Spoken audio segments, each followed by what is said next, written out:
Meter does not reach maximum stimulation levels during session, even after passing the red cable test. If your device passed the red cable test, see the red cable test video, but then it struggles to reach or doesn't reach maximum stimulation levels during the session, you are 99% there. Don't give up, because fixing this is easy.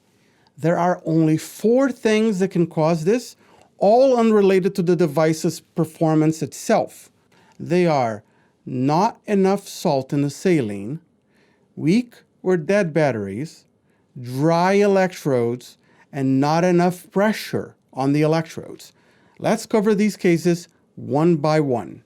This sometimes happens more commonly with people who buy their saline pre-made. Simply add more salt to that saline solution. Weak saline will cause this particular behavior because there's not enough salt in the water to transfer the electricity efficiently, as water in its pure state does not conduct electricity. Add a little extra salt to the saline, reapply the saline to the pads generously, squeeze the excess, and try again. See our video on how to prepare saline for tDCS for details on how to make the ideal saline solution for tDCS. I know you think your batteries are new, but if you grabbed a couple of batteries from a drawer, there is a chance they have been discharged. The situation is that battery terminals on a 9-volt battery are both on the same side of the battery. When inside a drawer or a box, if both terminals touch something conductive, the battery will discharge over time. This is very common. We had instances of people swearing the batteries were new, only for us to send them a replacement device and discover that the problem persisted.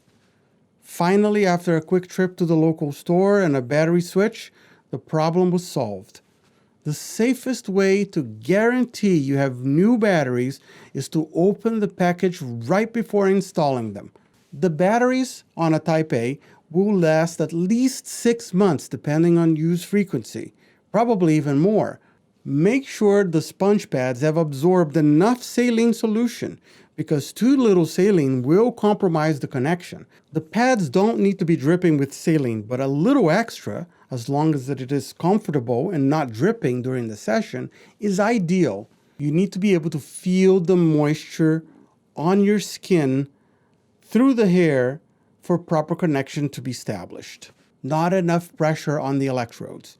When starting your session, place your hands over the pads and press them gently down a little to ensure the saline has spread through the contact area under the pad. The beginning of a tDCS session is when the electricity starts flowing, and it can be helpful to put some pressure on the electrodes to help establish a good contact. Once connection has been made, it is not necessary to keep your hand over the electrodes during the session. If you need further assistance, call our support line at 877-915-8327 or email us at contact@apexdevice.net.